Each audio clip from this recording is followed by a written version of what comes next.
Lanso, welcome. Going with you to East Timor and jumping in front of the president. Is that the story? Yeah. Like the worst pain you could ever imagine. Like you could almost taste the blood from the pain. Just breathe, Lanso. Just breathe. All Kyle Sandilands was talking about was Lance Russell's mum. Yeah. That trip changed me. Like changed my perspective. But Josh risked it all. And when you say risked it all, like he really risked it all. Like he was risking his house. I asked your dad point blank, was there ever a time that he regretted your career choice? Remember how you went to Anzac Cove and you were looking for the spot my great-grandfather was blown up?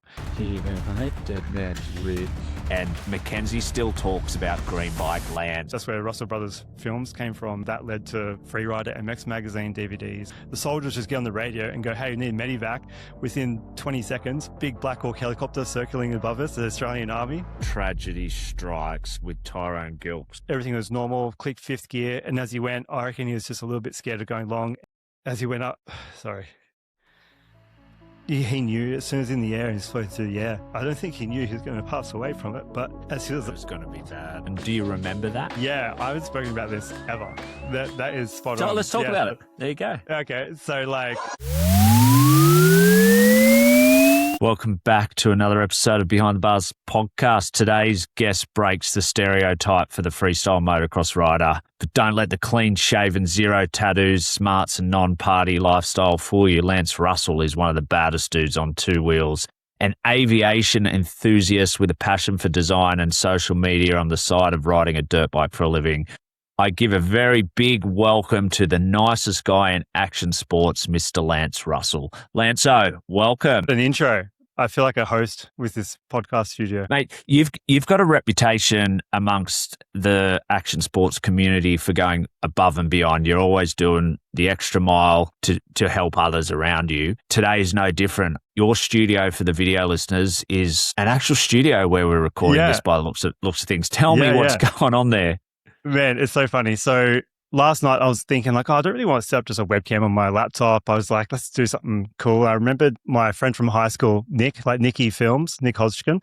And we had a really cool story like back in the day when my brother and I were Russell Brothers films and Nicky was just, a couple of years below us, but we were always helping him out. And he was always, we took him along on our shoots, everything. But now Nick has like achieved all things great. And now this is his podcast studio. He has it's called 27 Project. And he's got a full factory unit. There's a studio out the back there. I just called him up last night. I'm like, hey, man, like, do you have a podcast studio, right? He goes, yeah. I'm going, can I use it in the morning? And he goes, yeah, for sure. So here we are. And we have Tuesday here helping us out. It's like, it's so good. And you got the green lighting to match the green bike. I'm sure you planned that. In. Yeah, it's like, it just all worked out. Like I picked this bike up. We're doing a FMX project bike now. So I just picked this up from Kawasaki yesterday and it's in the van ready to go. I'm like, perfect. So yeah, it's all worked out. Seems like it is fate that brought us here today. And a fun fact before we get into the Lance Russell story, February 2024, I first floated the idea of an action sports podcast with you. We were talking about what it could look like, and I actually wanted to do it with you and have you and I host it together. And you were a little bit reluctant. I didn't think you thought you were interesting and compelling enough. I'm here to prove the listeners wrong today that Lance Russell has a fantastic story, but you were the guy who really pushed me to do this. So it's really cool that full circle moment that you're on here today as the special guest. So thank you, mate. You pushed me here today. Oh, thanks for having me. How long have we been trying to do this too? Like every time I'm like, oh, sorry, I'm too busy this week, or like doing all-nighters, I'm like too tired to do it. And now I'm just like, let's go. Let's do it. Yeah, I didn't want to say the super reliable and dependable Lance Russell has been a little bit hard to pin down for this recording, but you said it. So yes, but thank you, mate. I appreciate that life's busy for everyone at the moment, and to be able to sit down with you. I appreciate that jersey behind you too. That jersey behind you is so cool to see. I can't believe like my jersey. Robbie Maddison's. Next to those guys is nuts. Like, yeah, it's cool. When I switched them around a bit, and when I did the Jet Anderson and Harley Allen episode, Jet couldn't believe his jersey was hanging up next to Pastrana's. But for me, all those people on that wall have played a significant role in my journey, and I can't get all my jerseys up. I used to have a massive jersey collection, but I donated a bunch of them when I was still in America. a guy called Phil Smadge. He had a terrible accident filming with Pastrana and action figures, and I donated like 20 jerseys for an auction. So I don't regret it, but I kind of wish I still had my Seth Angelos and all those ones. But this wall's pretty impressive nonetheless. But that's enough about me, Lance Russell, because whilst this is my podcast, the podcast is about the guests. So Lance Russell, your journey, where did it begin? Where did you grow up? How did a dirt bike first come into your life? I could easily say early primary school. If someone asked me what I wanted to do when I was older, it was be a scientist and a freestyle motocross rider, which is so funny. But I'm even in my year 6 farewell book, you pick it up now, it goes, what are you going to do as an adult? And it's like literally freestyle motocross professional traveling the world. And it's kind of seemed like a pipe dream, but here we are, which is with Freestyle Kings traveling the world with you, which is crazy. You showed those teachers, huh? Yeah. No, funny enough, I've always had support from my parents, support from teachers, like everyone always backed us. But yeah, it started with, the typical, mum and dad taking me racing in primary school. It's where I met Jason Tranter, and we was like schoolmates, and we lived close by, went racing all the time for things like up to 10 years together. And through high school with him, we were filming our race days, had my brother filming race days. And then with Jason Tranter wanting to get into freestyle himself, he was known as a freestyle guy. He built the ramps and down ramps and started getting into it at an early age. And he was like Adelberg, like he was on his 85 doing Cordovas and all these like Superman seat grabs and stuff on 85. And it's all thanks to him and his family. We started filming, like me and my brother were filming him. And that was my first intro to meeting like Robbie Maddison, my first time. And it's all thanks to Jason Tranter. He was competing with him at this contest called like Moto Mayhem at Oran Park.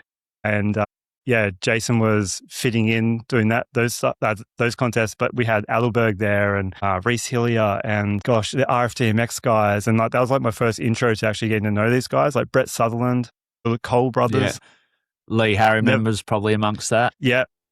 That entire crew, but that's when I first got my intro to these guys, but I never even hit a ramp before. I was just like a club day race kid. So it's really humbling to, come from, how accepting those guys were for us. And I wasn't even a proper rider. But yeah, that whole film era was like, we were focused on filming. That's where Russell Brothers Films came from. And we deep dived into that, and that led to Freerider MX magazine DVDs and all sorts of stuff. But I remember it clearly. It was 2007, New Year's Day, and it was my, when I started year 12, and Jason Tranter goes, "Hey, like better time than ever," and to hit my first ramp. And I remember being so nervous, and that same spot where I hit my first ramp is where we ride today, and we still practice today, which is so cool. But I remember lining up that ramp and everyone watching me. I said, no, I don't want to do it with everyone watching me. Everyone went back to the house and it was me by myself. And I jumped this ramp by myself with no one around, 50-50 case, rolled over the landing, still okay. And then kept jumping. And everyone goes, we knew you were going to do it when we walked away. So that's where it all kicked off. But man, lucky, like the story goes on and on. It's such an in-depth story. I could talk about it for an hour, but it feels so wrong talking about myself so long. Well, mate, you're going to have to talk about yourself a bit more. I want to rewind it back a little bit now. In the interest of full disclosure, you don't have a rap sheet.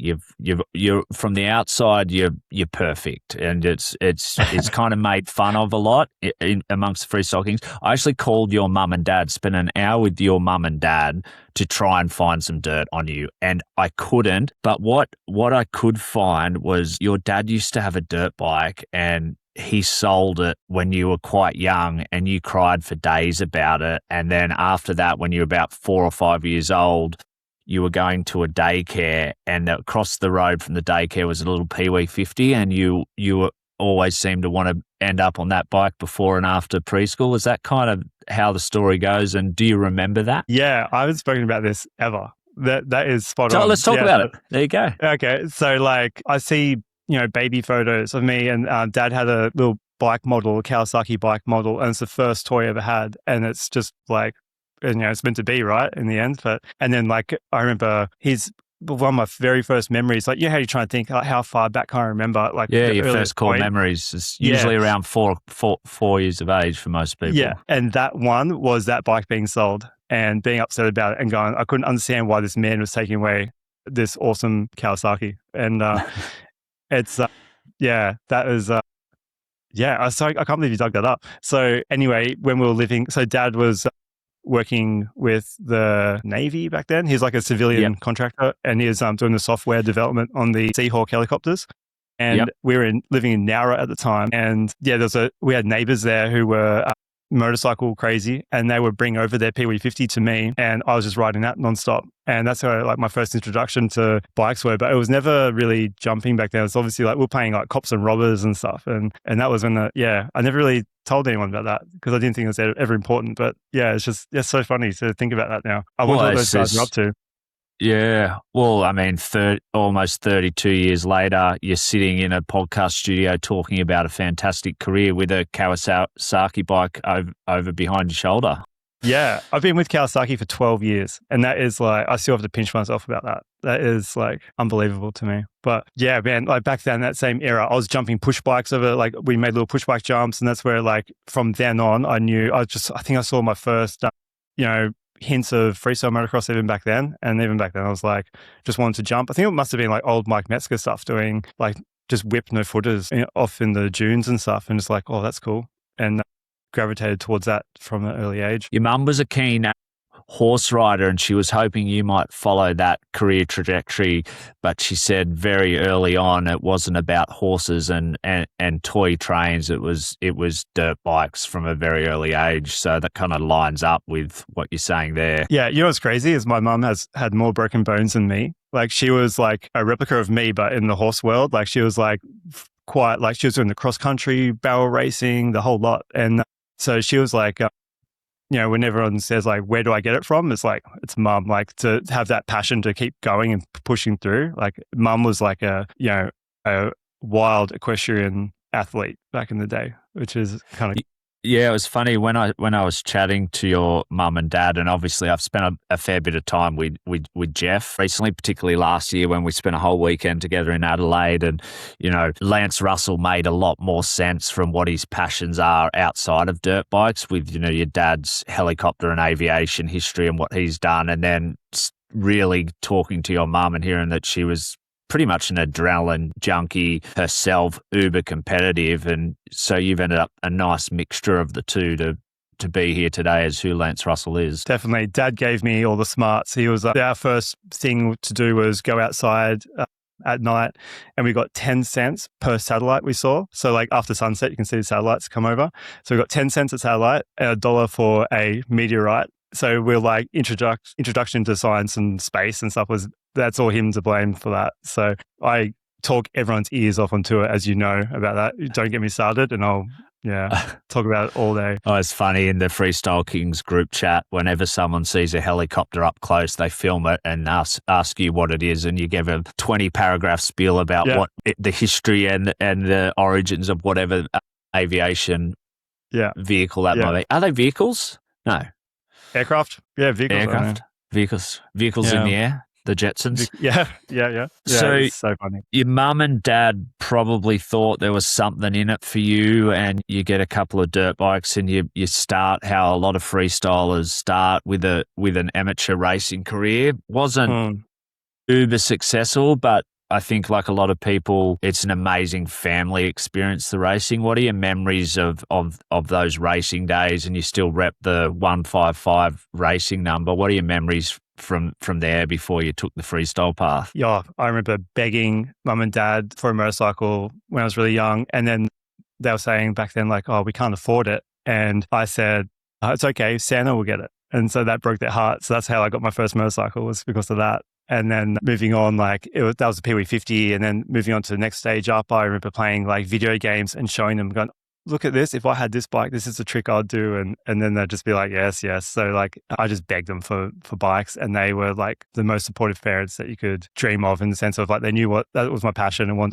I wanted to do. So they actually like gave me that path for me and my brother Lachlan. Like same with him, he wanted to get into the film side of things, and they were looking after him as much as me. Like I got a motorbike, he got a camera, and they just showed us a nice career path there. But racing, that was awesome. Like it's your 5 a.m. mornings and, you've loaded up the night before, the whole family get in the car, have a huge day out racing. I was racing, Lachlan was filming, and we made a, type group of friends that are still friends now. Everyone's gone off to do different things. Obviously, like there's one's a firefighter, and he was a high up manager at McDonald's, and I walk into like McDonald's and there he was, like, oh my gosh. And just, you see people all walks of life from our racing days. But with all that racing, I never really focused. I didn't really care about the places I was finishing because I just raced so I could do the jumps, and I was doing like. That's what your dad said. You just wanted to jump the biggest jump. Yeah, and I did not have the skill level to do it, but I always went for it. And oh man, I was doing like no hander landers in the middle of the race and stuff, and then a few people go like pulling us up, going, mate, you can't do that. You can't be doing tricks in the race. But yeah, it's kind of getting. It's the whole reason I was there, right? So yeah. Well, it's basically also how the whole sport of freestyle motocross really started, right? Those guys like Deegan who didn't want to be bound by the AMA rules, and that's the breakaway sport of freestyle motocross was essentially born. And you were living it in real time as a teenager, seeing these crusty VHSs as they were back then, and you saw that, and then that kind of fast track the freestyle concept in your brain from racing to freestyle. For sure, it made the transition much easier. Like you can always tell the style between a racer gone to freestyle, like Jed Anderson, or you can see someone who's just done freestyle, where it'd be like heaps of them. But you can always pick the style, like someone who's got that extra bike skill. Like I don't have that extra bike skill. I think I was always the worst rider out of my friends, but I was the only one that stuck with it. So I think like if you have the consistency and the passion, you can get as far as you want. But like I look at Jet, I'm like, oh my gosh, like I wish I had skill like that. Like the way he throws that bike around. And did you see the other tour? He even just did a transfer backflip. They were like laughing about it, going, I wonder if one of us can do like a transfer, just flip. And then Jet just goes out and does it. I was like, that's that racer skill coming out. Like I was like, oh my gosh, those guys are wild. But yeah, like those racing days, racing with like Jason Tranter, and then when he actually took the first step in that journey was, he did all the hard work of getting the ramps made right around the corner from me. And that right after school, like you'd just jump on the push bike, ride to his house and then watch him jump. And he made all these huge dirt jumps, and he had his first ramp there, and he's pulling the ramp back. He was doing, do you know like the trick, the highlighter? It's like a dead body, but a highlight is like when you go vertical, like he was doing that, and it was 125, and we were in school. And he was like, that was 2003. So like for that era, he was riding so good. And, but being around that was like the next inspiring part. Like the skill level he had, just even that was just watching him was so motivating. And setting up that ramp on New Year's Day, 2007, I just never stopped. From that day one jumping, I rode almost, every day. And I was just working to get back to 75 foot. It was just day in, day out. And I went to all the shows with Jason Tranter, and he ended up having one. He called me one morning and he goes, hey, I'm riding a show. Come with me and film it. I'm like, yep. I literally ran out the front, jumped in his car, and then we went to watch him do the show at Blacktown. And anyway, the ramp was set up, and no one was really thinking too much about it. He wasn't prepared, didn't really practice much before it, and it's like, yeah, it should be fine. And anyway, he goes out and jumps it full flatland, so like front wheel first, like ready for the landing. He just went, oh my gosh, like front wheel first into the ground, pure flat ground, and it just snapped his leg in half. And like that was pretty shocking, but like that was the end of his career. Like when he broke his leg so bad, his leg got like a non-union fracture, and it just didn't heal for over a year. And then it just got worse and worse. And then that was like, it just tapered off then. And that was the finish of his career, which is such a shame. And he always say now, like, like he's so proud of me, but you can always tell like he's just gone now. He wishes he didn't stop, but he's got got kids now and stuff, so he has no regrets. But man, that guy can still get on the bike now and ride with me and jump 75 straight up, which is pretty crazy. But that was with Joel Boucher in that show, which is Boucher. He's been mentioned on a couple of episodes. Yeah, one of the great Aussie riders of the 2000s. Sure, I always loved Boucher's style, because you talk about guys breaking the mold, like 6'3", muscled up, like too big to be on a dirt bike and do them. Like there's not too many guys that big doing freestyle motocross, never in the history of the sport really, but he had the height and the big physique, and always impressive, him throwing the bike around, because he made the bike look, he's one of the few guys who made a bike look small. Yeah, and I think people don't talk enough about this, but those guys, it was like Steve Minnie, Joel Bouchin, massive number of those guys, they were so friendly. Like, they were helping all the next generation come through. And like, I had Steve Minnie give me sets of his gear because I was like just trying to get into the sport and I needed a fresh set of gear. And he goes, here you go. And he gave me a set of gear. I had Brett Sutherland let me ride at his house. I had Brett Sutherland give me his gear. There's so many of the, and the Cole brothers as well. Like, they're just so generous. And I don't think the sport would have the people that are here today if it wasn't for those guys. Like, the Adelberg wouldn't be here today if it wasn't for the generosity of that era. And I don't think that gets mentioned enough. Like, those guys, they've all either retired or some of them still ride, obviously, but, they're kind of like have families now and settled down. But it's actually nice to bring those guys up still because we really appreciate everything they did for us. The RFGMX guys, it's the exact same thing. Like, there's Joel Rayner, Jimmy Grouse, Ryan Apps. I had Ryan Apps he landed me a motorcycle. He gave me his dirt bike because my bike was coming back from China in the early days. Like, how generous is that? And I remember people were even saying to him, like, why are you giving him your bike? Because he wasn't able to ride. But like, that's just how, it was just so selfless. And just, I remember I even cracked his frame. I did a show on the steel ramp and it was that Pepsi Max truck and the knuckle on the truck came up like a crazy knuckle. And the distance was wrong or something when I jumped it. And when I jumped it, it's like 80 foot instead of 75 or something crazy. And it literally tore the frame from under his bike. And then I'm like, oh man, thanks for lending your bike. This has actually happened to the frame. Yeah. And he goes, oh good, I'll just TIG weld it. I'm like, wow. Like, that's the kind of people who brought like our generation into the sport, which is so nice of them all. I started on the Krusty Tour in 2005, and I've really always seen what you just spoke about, like that young group of Aussies that all hit the scene with Krusty Tours. I think you mentioned there's Sinks, Bilko, Bouchin, Minnie, Shoebring, all those guys kind of got that start. Bouchy on that Krusty Tour, and they came from really humble beginnings and have paid it forward. But we're going to talk about a couple of guys, but even like, to this day, you've trained Rye Davis to be the guy. I had Clint Moore on the previous episode who's been teaching Taj how to double flip and kind of mentoring him. And then I was in the change room on our recently completed tour, and I know Rye Davis is working on a trick that isn't going to be revealed right now, but he was literally, it was Rob Adelberg telling Rye Davis how, put your dick in your visualize putting your dick in your belly button and squeezing your bum cheeks, and that's how you'll complete this trick. And this is the best rider on the planet.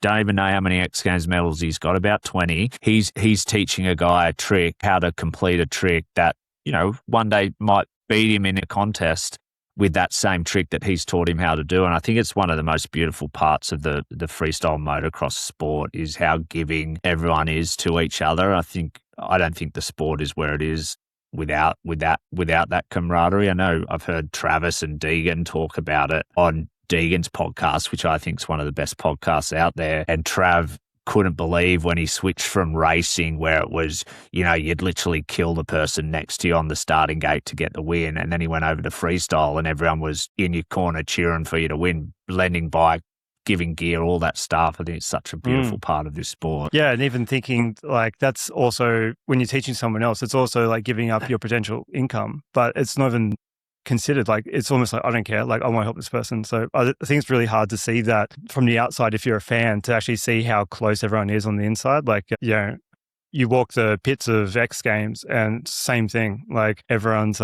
helping each other. Like, I remember when Ronaldo did his backflip body varial, and like everyone's just like literally cheering him on, and knowing that like they're going to give up a gold if they, there's no mind games. Everyone's just like, yep, let's go. I remember Ronaldo at that X Games when he did that backflip body varial, he came up and he goes, oh, I'm not going to do a second run, too dangerous. I went, just go out there and do your crazy like twist, like Madocopter to twisting. He goes, oh, good idea. And he goes out and does it. I'm like, that's so cool. I just, to even like for myself, just have a little bit of input on that night. It's just like, yeah, it's so cool to see. But yeah, that goes across the board. Hey, even with management, like Cam Coughlin and yourself, and like everyone's just, and Josh Hanna, like the generosity is above and beyond. And even you, before you really knew me, you knew me as Clinton's social guy. And then you were, always gave me, I don't know, you made me feel so welcome backstage at all those events early on. Definitely wasn't everyone I made feel welcome. So you must have been doing something right. We're very protective of that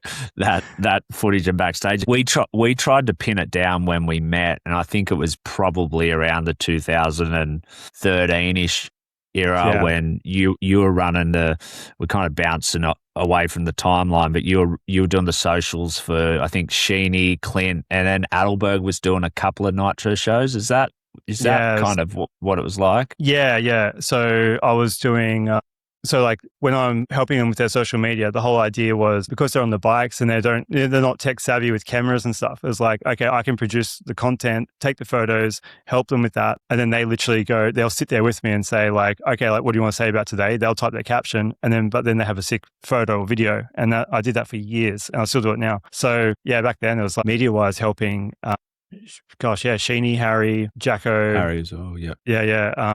Even I've helped Sinks for a bit. I've Nate Adams. The list is huge, but it's just so nice to, help people with that media side of things because, it just raises to their potential, like if I can get them a viral video and more people know about them, grows the sport, grows their profile. It's just full like win-win because the whole goal is like to share the awesomeness of this sport and grow it. And even now writing magazine articles for Australasian Dirtbike. Author, Yeah, purely just to grow the sport. And even right now with like the bike behind me, it's an FMX project bike. And I'm chatting to Levi Sherwood and Levi's like, awesome, let's make this bike good. So he's getting involved with this now. And that's all with the intention of making it easier to get into freestyle for like the next generation and like showing what parts they need, how the setup is. And they're doing that with, what is it, the Edge Sports it's called now, is it?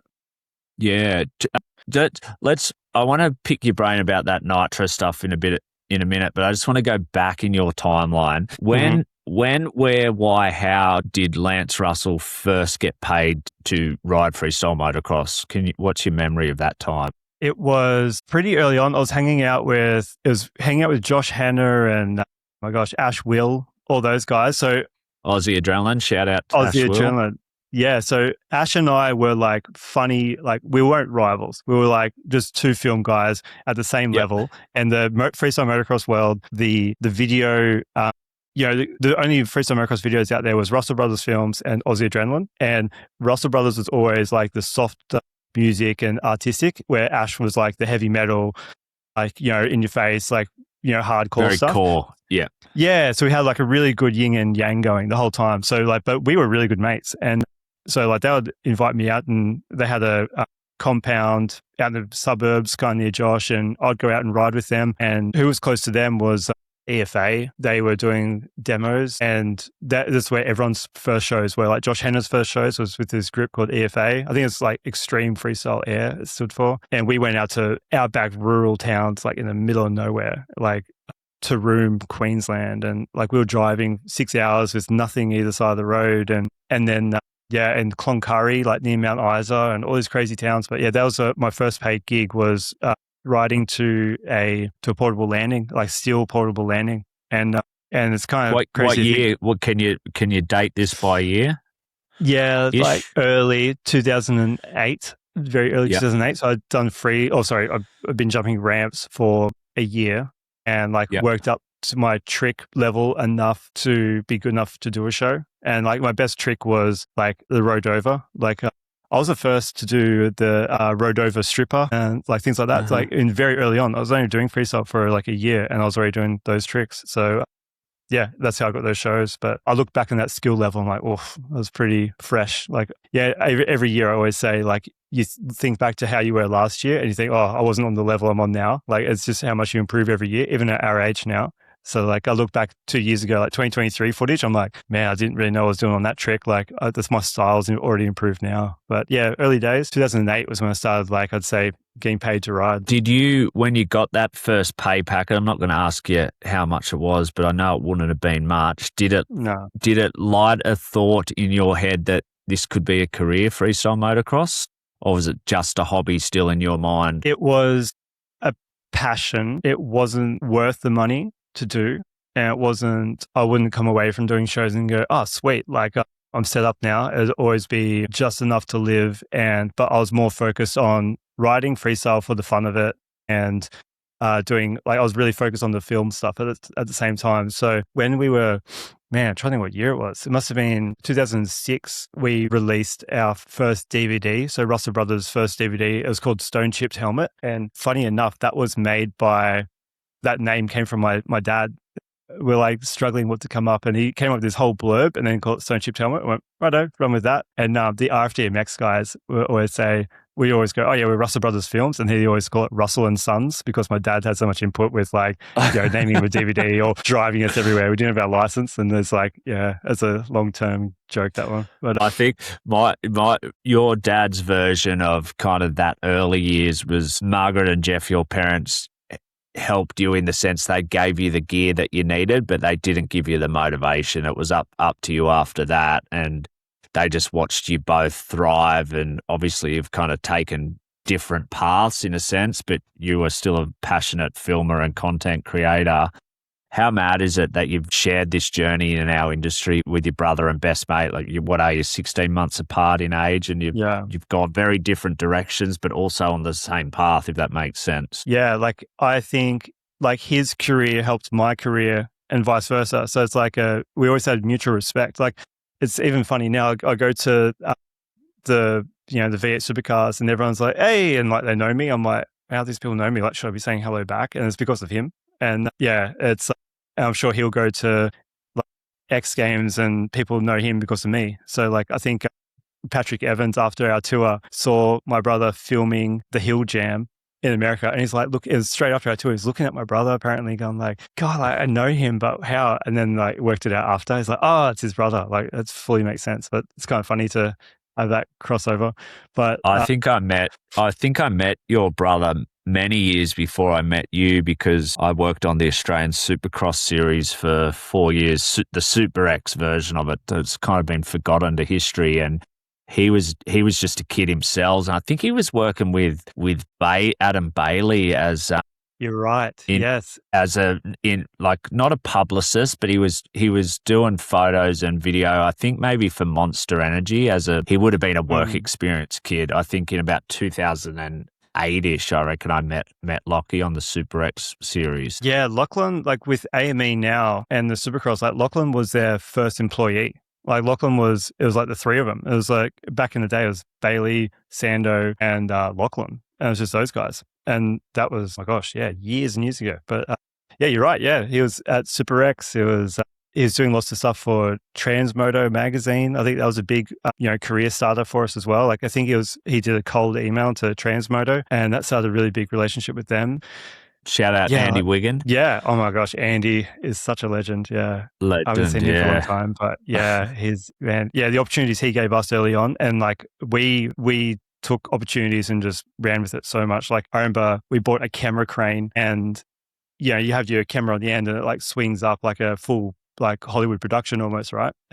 And I remember Lachlan, you have to have counterweights on it, and Lachlan would be at a motocross like MX Nationals event. He'd be filming with his camera crane, doing full camera crane shots while like on the boom, while picking it up, carrying it, running up a hill with all these weights and stuff. And every person in the crowd was a joke like, oh, "You're working out, mate. You're hitting the gym," and all sorts of stuff. And then he'd set up another shot, just get this crazy, camera boom shot. And then like we'd do this full huge production just for a web video, just for a YouTube video. And I think like early on we got attention just doing that, like with Russell Brothers Films. But as you know, now he's transitioned into Headstrong Films, and everyone sees his stuff with Headstrong Films. Yeah, it's the best moto content out there, I reckon, what him and Benny do. So shout out to those guys.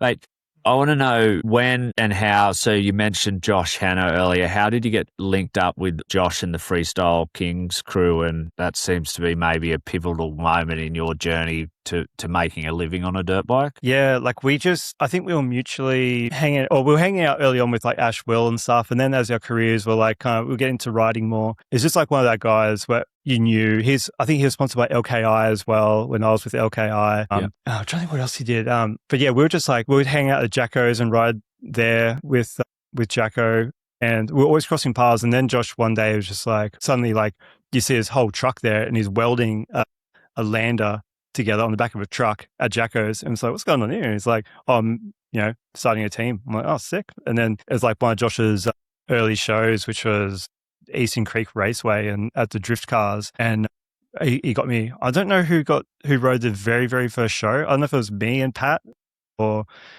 it must have been either the first one or the second show ever. And we were doing demos on that steel lander and it never looked back. So me and Josh have been close, ever since then. Like we were... What year was that? We were riding together pretty consistently, 2010, 2012. And then he started the shows 2014. And we were regularly riding Freestyle Kings shows in 2014. And you at that point, you'd been around the Nitro Circus tour, kind of behind the scenes doing that filming. Did that peek behind the curtain? Did that maybe light a fire as well to what is possible for a Mexa career, a young Aussie kid, like what could be possible? And then that's Freestyle Kings kept evolving for you after that. I think what helped there was with Clinton's kindness to let me go into the behind the scenes and show me all that.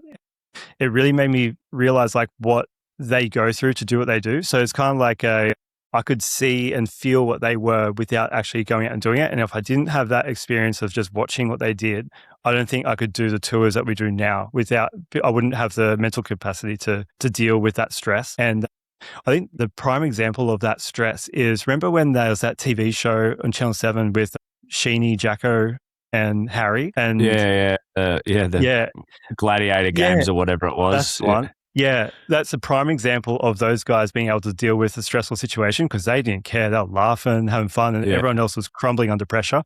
They just thrived in pressure, and it's like a walk in the park for them, and that's how they won that whole thing. And they won it, So in the backstage at Nitro, I see the pressure and what everyone has to go through, and what shocked me was practicing by yourself. You're so used to you got to do your warm-up, you warm your bike up and your warm run-ups and your straight jumps and all this sort of stuff and work up to everything. Whereas I was like, man, these guys start cold. They're just sitting there, they're just hanging out and they're on their bike, first jump, big trick. And I was like, oh, crap. And then the timing pressure, you still see people crumble like that.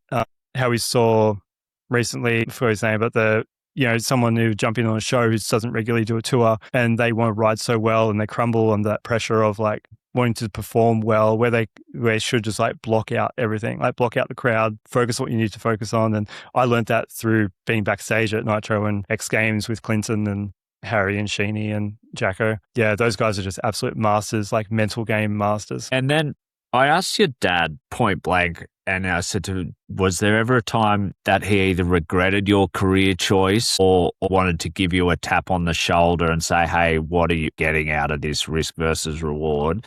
He said, absolutely not, except for one time there was an accident at Ryland in 2016 and you had to get helicoptered out of there. What's your memories of that moment in time? So that was a normal day, normal riding. I wasn't doing anything crazy. And I said, hey, can you get some photos? He was actually taking the photos. And I just was doing something stupid, just mucking around. I wasn't flipping. I've always come on and off with backflips. I was backflipping in 2008, I think. And then I was also backflipping again in 2010. And I was always coming back and forth from it. But 2016, at that moment in time, I wasn't backflipping. So super chill ride. And I remember I went for a heart attack. Jumped off, kept my hand off the grab as long as I could. And then when I went to grab, missed the grab. And then I was like, oh, went back to the handlebar, missed the handlebar. And I'm just doing a one-handed ruler, really. And then there's no coming back from it. So I let the bike go, flipped to my back. And then to get extra time in the jump, to, get a bigger trick, I ended up over jumping as well a little bit. So I landed flat on my back at the bottom of the landing and don't remember it. I remember just kind of waking up, everyone's around me. I must have been out for ages, but yeah, that one, flying through the air, landing on dirt, I'm for sure, imagine seeing your child do that. I can only imagine. But yeah, that freaked me out a bit. It's at the hospital. I remember he got a bit lightheaded at the hospital and literally had to sit down on the ground at the hospital and stuff. But he, even after that, he's been nothing but supportive. There's times where I thought he was really good, where I thought he would have said something and he didn't. I shattered my jaw in 2007 and I was doing the RFDMX underground tour back in 2007. That's my first year riding freestyle. And I was only at the stage of, I just did my first Superman C-Grab indie and I was doing heel clickers, super basic stuff. but I did one jump where I overjumped like a super kicker on an angle. So you had to actually like whip off the super kicker and land. And the landing was like a pyramid. So it went like vertically down to like, there was no transition at the bottom. And I overjumped by just a bike length, not even, where normally there'd be a transition on the ground there, but it's just nothing. And my chin hit the handlebars and shattered my jaw. So to this day, my lip is numb and I mumble. So if I've always been a little conscious about it, like even right now talking, I notice like I'm mumbling, but here's what it is. But I thought even back then he would say something and he was just like, no, as long, whatever you want to do. And yeah, just supported me every step of the way. I can't explain it enough. The feeling just knowing you're backed up like that is just. Yeah. I mean, spending time with them, the overwhelming pride and joy of what both you and Lockie have done. And I asked them, I said, what's your favorite moment of Lance's career on the dirt bike? And your dad said going with you to East Timor and jumping in front of the president. Is that the story? Yeah. That is such a crazy one. So again, RFDMX early, like those guys were running you had your Bilko and Sinks and like that kind of like real, like even mini, I guess you'd say like your Nitro crew were like the it crew back in 2009. And then you had your underground guys, which was like me coming into it early on, but there would be like the Ryan Apps, Luke Saunders, like Luke Revy Saunders, Adam Bayard, Matt Lindors, Chris Peck. There's a whole bunch of those guys, like good like 15 to 20 dudes that we all rode together. We went to Bayards, like that crew was like going to Bayards and there'd be like 20 riders and we'd have the best sessions all the time. Like, and that was that era. And but yeah, we all went to East Timor. Like RFDMX put on this like their little competitions and they said, hey, we got sponsors to go over to East Timor. And like that was like the idea of bringing that country back because they've just been through like a war era and the UN were there when we were there. And yeah, that was an unbelievable trip. So like that one's like, we were talking about core memories before. Core memory is going over there. That trip changed me, like changed my perspective of like life that we have, like how lucky we are where we live. But yeah, we got to go to the president's house where he had an assassination attempt on him just 6 weeks before we were there.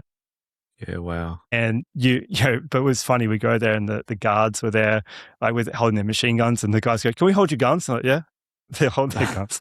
Crazy. But yeah, we spent time with the president. We got to see the town. We had so many people turn up to the contest. We're doing our normal, like, RFGMX underground contest where, you go and you do your run and you're getting scored. And then we have thousands of people, like locals around us, and they're chanting, like just gone. And like everyone, we're just like, this is surreal. We had so many people there. And then, and then we had, as we're doing that comp, Adam Bayard does he crashed and got knocked out. And then he started having like a fit on the ground. And as he's fitting, we had lots of soldiers there. Like the president was there, the soldiers were there. The soldiers just get on the radio and go, hey, we need medevac. Within 20 seconds, big Black Hawk helicopter circling above us, the Australian Army, going to pick him up just because he was having a fit in the ground. And then he woke up. He's like, no, I'm good. All right, call it off. And the Black Hawk went. So they had like full military hospital there ready to go. So if any of us dropped, they just called the Australian Army, which is crazy. But that trip, you go to you get breakfast in the morning and tanks are rolling down the street. But yeah, my parents went to that one, which is so cool. So they were given the opportunity to go, and like it's nice having some adults there sometimes, so they were like, even Sam Balnaves is another one. His parents went. But my parents were helping film as well. My brother was there filming, and there's a video on YouTube of that whole trip. It's like a highlight video. And man, what a story that one was. There's the history that happened at East Timor or Timor-Leste is really crazy. I think, I don't know if it's the right place to even say it, but like if you want to learn about the history of East Timor, there's a movie called Balibo 5. And I didn't know about the history of East Timor until I left there. And when I learned where I was and where I was riding my bike along the beach and to the main wharf in town at Dili, like the things I learned about that place was just, it shook me a bit. It was kind of, wow, I can't believe where I was. And like, I wish, not that I didn't disrespect where I was, but I wish I respected it more and really took it in a bit more. But so now wherever I go, I research a lot before I go there. So like, when we went to Cape Town with Freestyle Kings, remember how you went to Anzac Cove and you're looking for the spot my great grandfather was blown up. He was born in South Africa in Cape Town, and that was his hometown. And I should have done even more research before we went there, but there was his main street that he lived on and grew up in Cape Town, and where he was stationed at Cape Town. And I was like, oh my gosh. So like the places that I get to go on my dirt bike and the historical significance it has in history and my life, and it's just like remarkable. Like who would have thought a dirt bike would take you there? Yeah, I think that that resonates with me for sure with that Anzac Day trip that you mentioned. Like I thought I knew all about Gallipoli and what went down there, but to experience that, and essentially dirt bikes took me there as well, because that's the path that led me to that. But it was cool that I was able to go and do that and send the photos and the videos. And I know I got some lovely messages from your mum and dad about that a couple of years ago. And your mum came and watched you ride for the FK team at Hot Wheels Sydney. Was that last year? And yeah, last year. You talk about brushes with fame. She ended up being talked about on the Kyle and Jackie O show. Rest in peace to that show. How mad was that? Oh man, trust her to get into that situation. Her, right? I know. Yeah. I'll set the scene. So I was looking after a Hot Wheels monster truck show, and Kyle, through his agent, Kyle Sanderlands, wanted to bring his kid's 6th birthday to the monster truck show, and I had to meet him and take the whole crew on a backstage tour. Johnny Briham was there and a bunch of other kind of celebrities that I was unsure of, and all these kids. And sure enough, all Kyle Sanderlands was talking about after the show was Lance Russell's mum. Yeah, literally on the radio. Like on the radio. So I remember sitting backstage, and I remember like I was sitting there doing the autographs, and I could see Carl like walk around. I'm like, oh, that's cool, he's here. And then I'm backstage getting ready to ride and stuff. And then he walks up and goes, "Which one's Lance?" I'm like, whoa. I'm like, why? And then I'm like, oh, I'm Lance. And he goes, your mum out there. And then like I said, look for the guy on the green bike. That's my son, and all that stuff. I'm like, oh, yeah, see. And then so we got to chat a bit there, and then like next day we're thinking like, oh, it'd be cool to get a bit of a plug, like on the radio about the show, and it's like nothing but talking about my mum. It's so funny. There is no pride like a parent's pride talking about their children. I know that because I've got 2 young kids, and I just love everything about your mum and dad, and I think they're why you are who you are, why your brother is who he is as well. So shout out to Jeff and Margaret on that. So we're going to keep moving down the timeline. Where do we get to when tragedy strikes with Tyrone Gilks? And that's kind of where we reconnect again. Like, if you don't mind, can you talk about that time? Yeah. So Tyrone and I were hanging out a lot in 2012. Whenever we cross paths so much, but like, you just click with some people. Like, it sounds easy to say this now, but like at the time, like we were just like him and Pete Anderson were getting along really well, and me and Tyrone were getting along really well. And we're just always like, oh my gosh, we had such fun times together. And we were going to like the Jet Pilot Night of Nights together and stuff. And we're filming with him, and we were doing lots of videos with and Lachlan was doing lots of videos with Tyrone. And then Tyrone's he was always working on something new, whether it's like, he learned 360s before. I think the only person doing 360s was like what, Pastrana, Bilko, and then Tyrone started doing them, and Nate Adams, and then Tyrone. So Tyrone was like, we're like, oh, he's going to get a Red Bull sponsorship so fast. And I think they were even in talks, or even Rockstar were in talks. Like, there's a lot of back and forth of like what energy drink was going to get him and stuff. But yeah, as we know, Tyrone was so well known for his long distance jumping, and he was just about to put the long distance jumping to rest, but he just wanted the 250cc world record. And in quiet, he was preparing for that, and he made that long distance jump at Maitland Showgrounds in 2013. And I get a call from him on the Tuesday or Monday, and he goes, "Hey, I got a video to send you." And it was him at those showgrounds, and he's jumping like, I don't know, 200 plus foot already. And he goes, "I've done it heaps already, but I'm going to go like push it back even further, and it'll be actually breaking the record on this practice day, and then we'll go for the record even further on the event day," which was, I believe we filmed him on the Thursday. I believe the event must have been on the Saturday. So we're like, oh yeah, we'll film all the preparation and you building up to this, and it'll make a whole video of it. So me and Lachlan were there filming, his family were there filming at Maitland Showground, and then he was just owning it. Like he did so many jumps. He must have done like 15 long distance jumps, maybe more. And he got to a stage where he was like fourth gear, absolutely tapped as fast as the bike would go. He like tapped the top of the landing, like the, what do you call it? Just before the knuckle anyway, on the deck of the landing. He decked it and bounced, totally fine. And he goes, I need to click to fifth gear now. This is as fast as I could possibly go. And then I said to him, go up to Lachlan, watch Lachlan's footage to know what you did wrong. I felt like I had a lot of, like sometimes you feel like you could have done more. I feel like I was like, for my own self, I feel like I did everything I could in my position, because I remember saying, I want you to watch that footage. Like I fully stopped his training. Like when he was doing his jumps, I said, just stop all your jumping, go up to Lachlan, watch that screen, see what you did wrong, see where you landed, and go from there. And he goes, yep, no worries. And he went up, watched the footage off Lachlan's camera, see how short he came.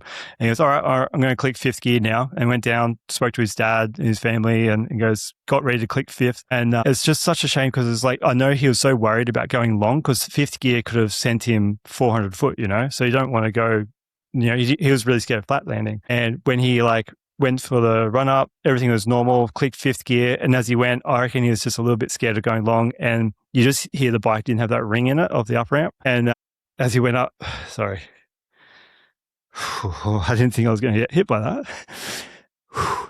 It's okay, mate.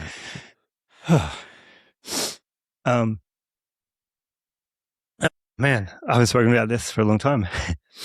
So as he went up the ramp and hit in fifth gear, you just heard it like bog that little bit. And it just didn't have that real like ringing its neck off to the lip. And he knew as soon as in the air and he's floating through the air. I don't think he knew he was going to pass away from it, but as he was, it was going to be bad. Yeah, he knew it was going to hurt. And he was coming up short. It's just, you just see him brace for that landing. So I reckon half that flight, he was like, oh man, this is going to hurt. Hit the back of it, and then the bike just blew in two, and he ragdolled down the landing, and we ran to him like a full sprint as fast as we could go. And I had Jeff Briggs with me as well. Briggsy's like, is another big part of my career, and we always rode together, and he was friends with Tyrone. So he came out last minute, and he saw, this is his first jump he saw Tyrone do. And anyway, we ran up to him, and he was breathing, like, just like when you're knocked out and you kind of like snore, but he was just like heavy breathing. And we're like, his dad was over him and said, just give him a minute, he'll get his breath back. And we're just waiting for him to come to. And then he just stopped breathing and started to turn blue. And then we went, shit, like this is actually quite bad. And ripped his helmet off him. And his family, his dad's best mate, started giving him CPR. And he had, there was blood coming out of his mouth during CPR too, which is like, he must have bit his tongue or something. But so that's that, when we're giving CPR, the blue went away. It's like the blue out of his skin. And then the ambos were obviously immediately called the second he hit the ground.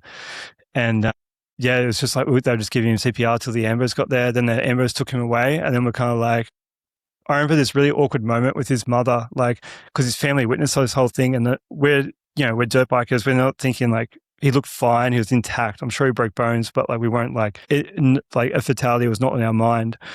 And his mum walked past me. I just didn't know what to say to her. Like I remember this really awkward moment. I was like, I wanted to comfort her, and she was like looking for comfort. And I just said, "Do you know what hospital he's going to?" And I don't know why I said that. I wish I just gave her a hug. And she goes, "I don't know." And I was like, "Okay." And then I was like, "What do we do now?" And we waited around for a bit, and then we just drove home. And then when we were driving home, we got a call from Tyrone's dad and said he's passed away. I was like, what the hell? And like, it just felt so wrong to be driving home. We hadn't even made it home by the time we got the final call that he passed away. And then when I got home, like, we sat there and we're just like, he called us actually like pretty soon and said like, it must have been the next day, like when it all sunk in. But there's a time there, and they asked us like, could we do, like, we're the only people in a position to do his funeral video. Yeah, your mum told me about this. Yeah, oh my God, I was sitting there, like, I think you needed almost like decompress. Actually, sorry, I missed a bit here. Me, Josh Hanna, and all those guys. Josh Hanna had to ride that show, the same show that Tyrone was going to do long distance jump with. And the next day we drove back there, and we saw Tyrone's father in the excavator, and he was sitting in the excavator at where the jump was, and we waved and just nothing back, just sitting there. He would have seen us, but just sitting there like, I can't imagine what that man's gone through. And he he just sat there and like we didn't even go up to him. It was like he just needs his space, and yeah, we just kind of left him there. And but all the riders, we all got together, and what was a really crazy part was like looking on the ground and seeing all his tire track marks or his tread marks on the ground still there that he made literally the day before. And I'm like, Lachlan, we need to film this. And like we filmed, like someone left a set of flowers on the jump, and we filmed his track marks on the ground. And then, but yeah, then we went home, and then then we were asked to do his funeral video, and that was really hard because I'm going through all the footage of him, and everyone's sending us footage off their phones, and like I don't think anyone really had to sit. It was kind of like a unique grieving experience because I had a friend who I just witnessed pass away. Now I'm editing his funeral video, and it's a ton of footage. I'm looking at all his interviews, all his talking, all the good times we had, and that video was so hard to finish. I think it took me up until the morning of his funeral to finish it. But like, it just, in the end, it's like that video is all meant to be. I still watch that now. I'm like, man, that video is perfect. Like, there's nothing else I'd change on that. And it's worth noting as well, Lance, and I didn't mean to upset you, but you're just a kid yourself, right? Like, what are you, 22 years old when you see like proper like horrific scenes? Did that make you reassess your kind of dirt bike choices? Like what you see a great friend pass away in terrible tragically circumstances. Like were you questioning your career path once something like that happens? For sure. And you see it? Yeah, absolutely. Yeah. It was man, for months and months and months, I was like, didn't want to go through something like that again. I didn't want to, like put my parents through that. I didn't want to, after seeing like, you know, what Tyrone's family went through. And yeah, like I still grieve over that now, but I think I felt maybe closer to him and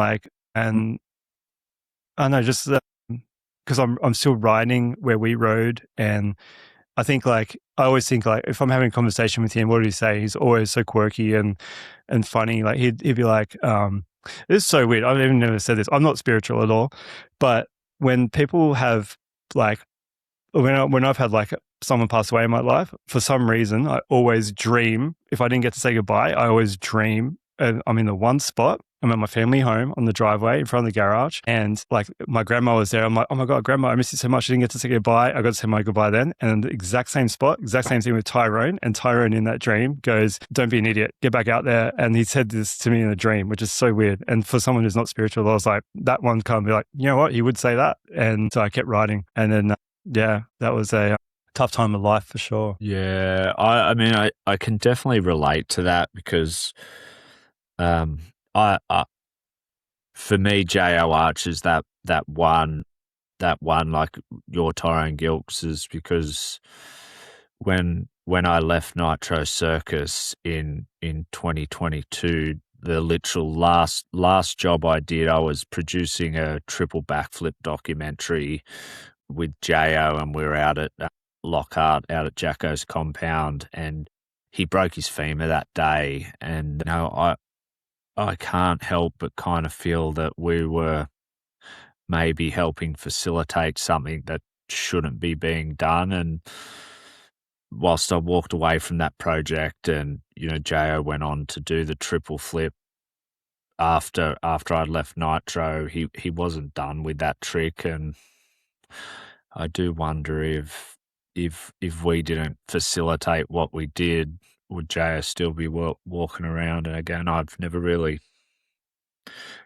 talked about that publicly, but whenever his name comes up, what you said at the start was, could I have done more? Could I have done something different? But then when you snap out of it, death sucks no matter how death comes.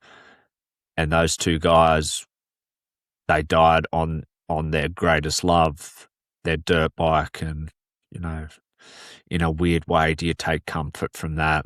I'm not sure, but It's I sometimes think, would you rather be old and, just have like 20 years of no quality of life, or would you want to go out doing what you love? And although they pass away so young, like if you had to choose a way, like they did what they loved, like you wouldn't choose any other way, I guess. yeah, And they and were it's pushing the limits, right? Like they were on the cusp of like what the limits were. Like you couldn't get more, oh my gosh, like on the edge.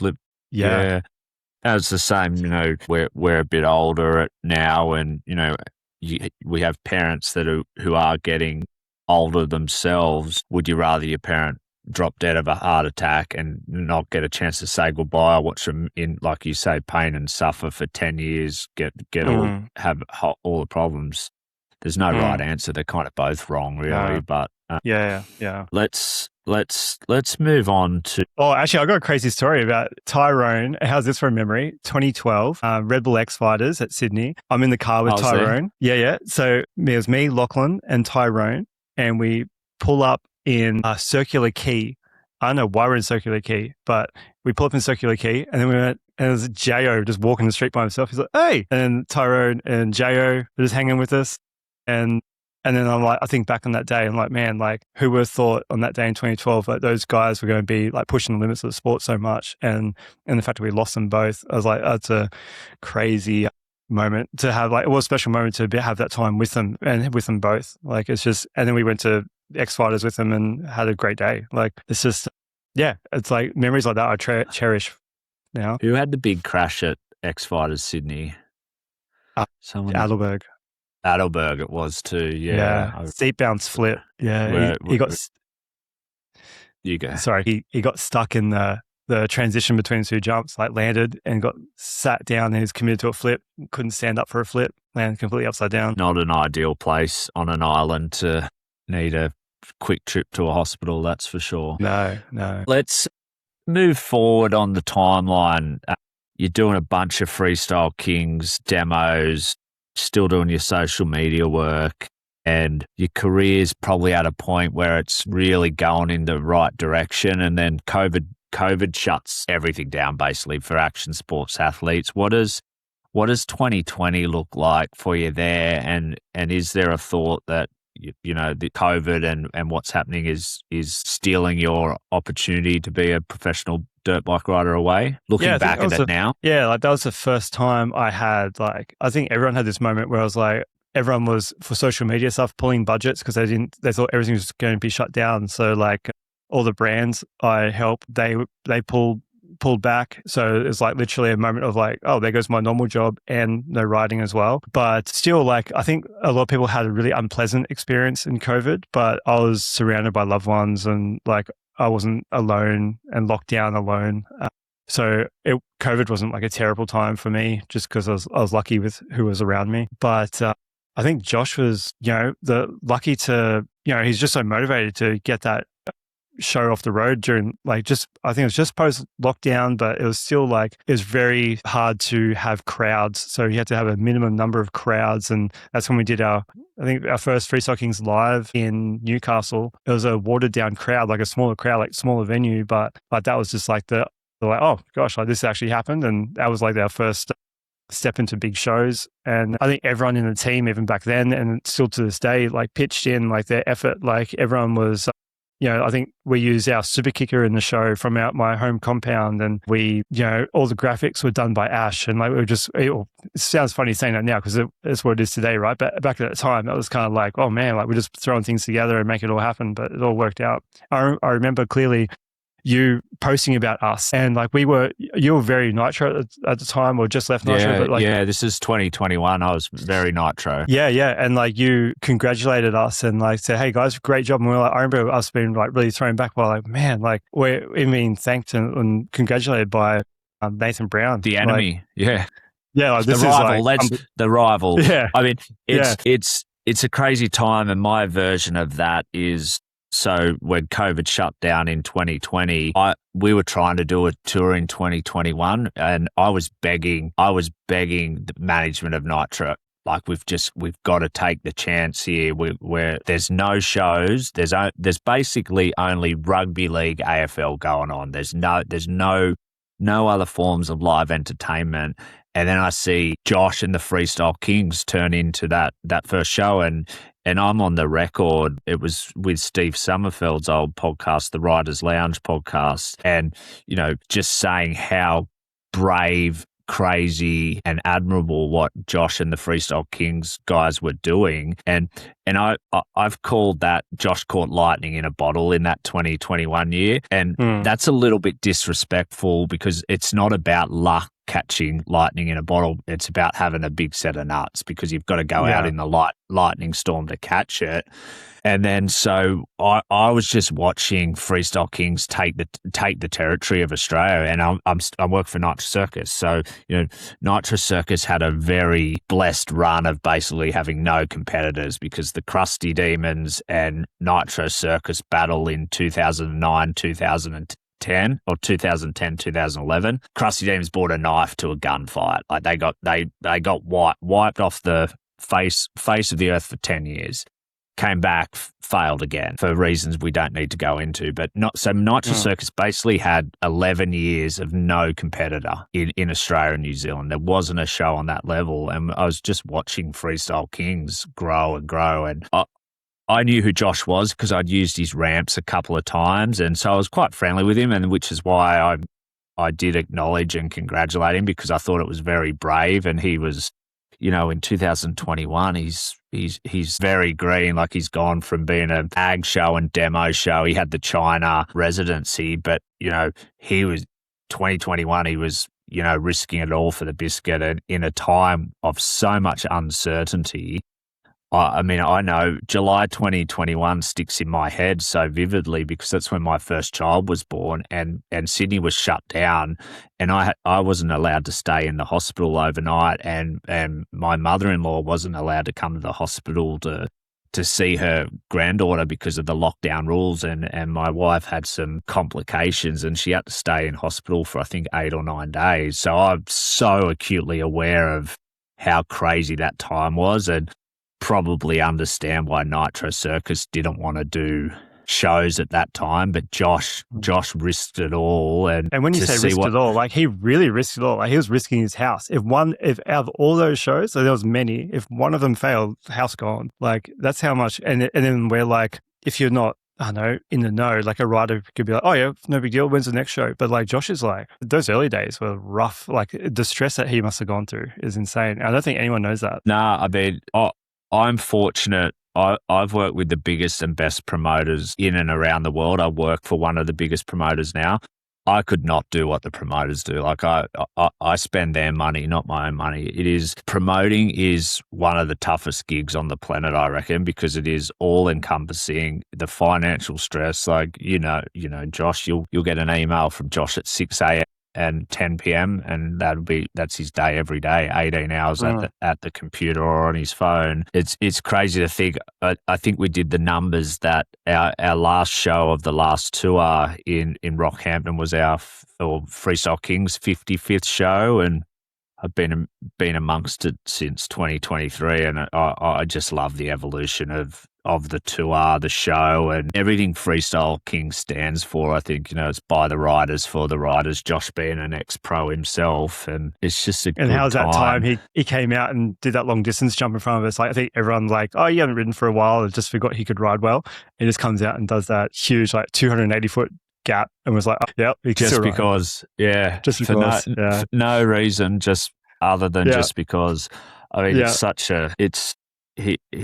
mean, I butt heads with him a lot, and it's a very healthy relationship, but we don't agree on various things. And one of the things I admire the most is how much he looks after the athletes, the riders, and he never compromises on that front to look after the guys. And I think that's repaid tenfold by you and everyone else doing everything they can for him, because they know what's at stake. If it doesn't go to plan, it doesn't sell enough tickets, all of a sudden none of us have a job. Yeah, I remember we've had many rained events that we've ridden in, but I remember in multiple times it'd be pouring rain before a show and he'd go, damn it. I remember early on, one of the very early shows, and he's like, I'm going to lose my house. And because it was just started raining as the intros are happening for the show. And everyone just went, don't worry, man. You're all good. we're still here. And like every single rider, just for the sake of like making sure that this doesn't fail, everyone puts in 110%, like riding in the rain, which is Josh hates us doing. He doesn't want us to do that, but He tries to stop it. Yeah. He tries to stop it, and we all say, no, all good, we got it. And like, yeah, it's so cool to be part of that. And oh man, like, being backstage, like there's not one rider that doesn't give everything, right? Like it's mad. I struggle a lot more going away now, not because I don't enjoy it, but because I've got a young family and it puts a lot of pressure on my family when I go away, because when I do go away, you put, like what you just said, you put so much into that weekend away or that week away, you come back pretty wrecked and not much fuel left in the tank. But that's the culture Josh has built. You want it, like he's the general and we're the troops, and we kind of follow him into quote unquote, I don't like using war terms, but we would just follow his lead. And I've really enjoyed the evolution of the show and his kind of maturing as a promoter. But you've been pretty lucky because we've had you in and out of what I call a middle management role, and getting that peek behind the curtain of what goes into, a day-to-day. You spend days in the FK office with Josh. How did that open your eyes up and give you a bit more respect for what goes on behind the scenes? I think I think I understood early on, even working with Adam Bailey and those guys running the AusX Open and stuff over all the years. Like I see how much hard work goes into that. And then I see Josh doing the same thing and how much time he puts in. Like you can't compare. Like it's just, Josh gives up his work and life balance isn't there. It's just all work, right? Like it's just nonstop. And, but being in the office is a good insight, of course. Like I just feel like you want to be a part of what happens around you and have a contribution. And like, I think being in the office was like, gave me that like contributing factor. Like I was like, yes, I'm actually making a difference. I'm like putting in everything I can here to like help all of us as well. So like Josh is pretty much just working his butt off to not even make a profit for himself. It's just so everyone's got a job. And yeah, it just felt nice to witness all that and know I could help him and help the team. And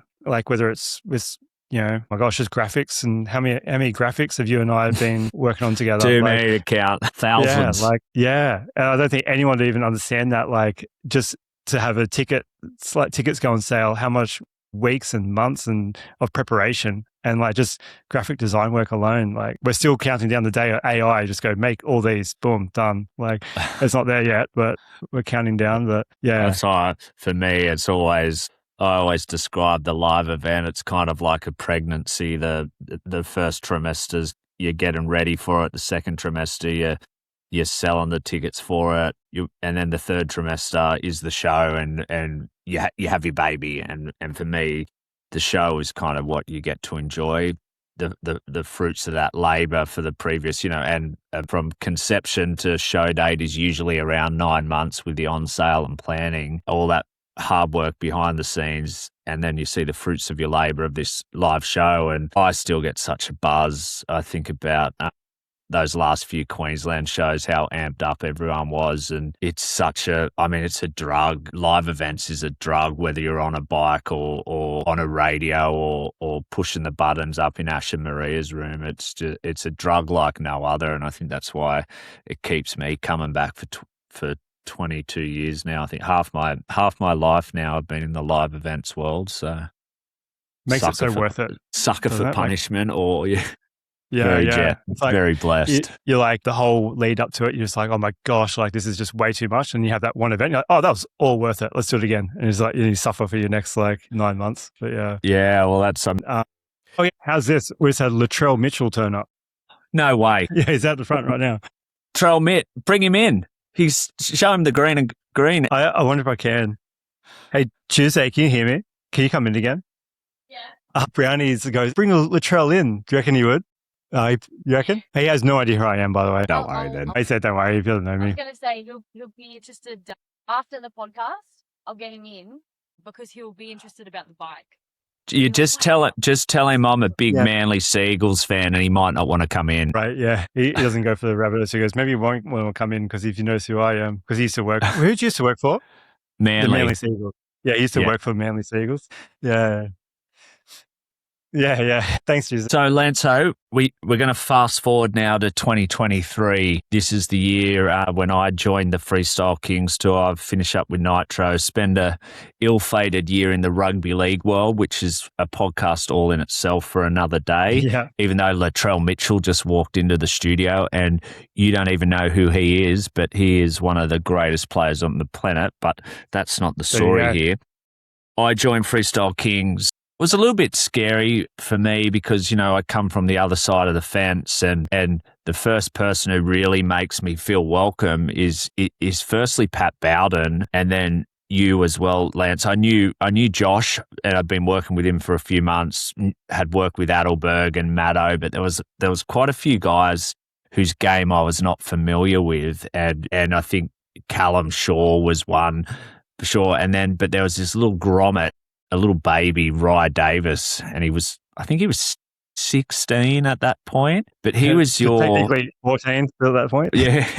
You're playing the same 14-year-old video for 2 years, but that's show business and everyone does that. So, but I was fascinated from the very beginning, like the FK Grom, and it was such a great ode to the future of freestyle motocross because the crusty Grom when I started in 2005 was Levi Sherwood. The crusty Grom in 2006 was Jacko Strong. Nitro Circus never did the Grom stuff. It was all about the current and the present, not really the future. And I love the Grom segment and then kind of got to understand the story of how Rye Davis ended up on the FK team, and it was your mentorship basically that had it. So tell us about the Rye Davis and his dad, who's our track chief, Jace, and how that relationship was born and what that is today. Yeah, so crazy story because when I first met Riley, there was never any thought of a riding future at all. There's just, I always practiced at the Tranter's place and they ended up moving from like where Jason Tranter rode and where I rode and practiced. I practiced there for years and years, but they ended up moving and they said, paddock's yours. You do what you need with that paddock for your career. Amazing family to do that. They're so generous. Like literally my entire freestyle career goes to the Tranter family. It couldn't happen without them. And then when they moved, Rye's family moved into their home. And when I'm still riding in their paddock, they were coming up to watch me ride and I didn't realize like who they really were, where they're living. And as I'm riding there, me and Luke McNeil were filming a Santa video during Christmas and we're literally dressed as Santa, jumping and doing a funny video. And then there's a shot where we're at the fence and there's like kids in pajamas watching us ride and they're going, yeah, like cheering. And we look back on that video now, that was Riley. I was like, what the heck? Like Riley was just a kid on the side of the fence watching us ride. I didn't make the connection until ages after. And, but then Jace, like Riley's dad, he'd bring him up and Riley was riding, I think it was I don't know if it was a 65 or an 85, but it was like one of the smaller bikes. And I think it was a mini wheel 85, but he asked me, he goes, hey, like we're living here now. Like we're living in the Tranter's house, like renting here. Could we ride with you? I was like, hell yeah. Like, of course you can. And so I said, there's a ramp pushed in all the way here. Like you could jump that ramp and that would be his first introduction. And straight away, Riley was a natural, just had the style. Yeah. Like a duck to water, just kept,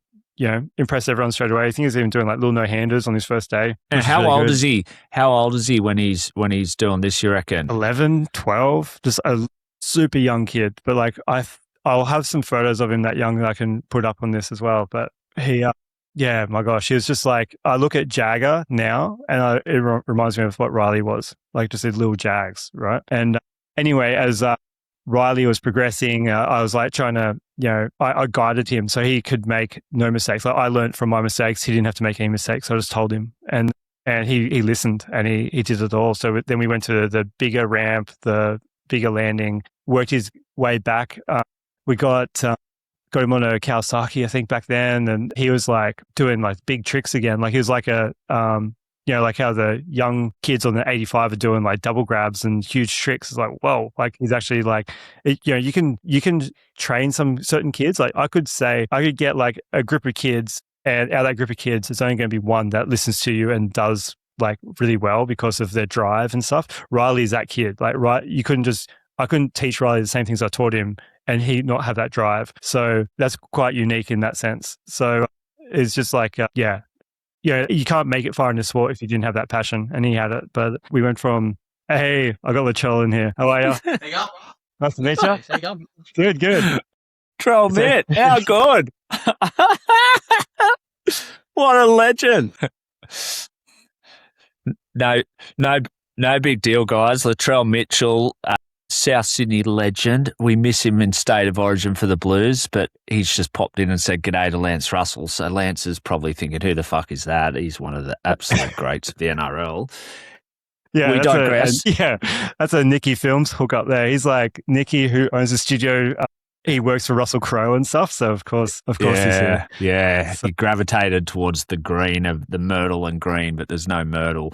So I should have told him I was in this Rabbitohs ad, like that Nicky Films ages ago. There's a dirt bike rider doing tricks, and I was in it. That's me.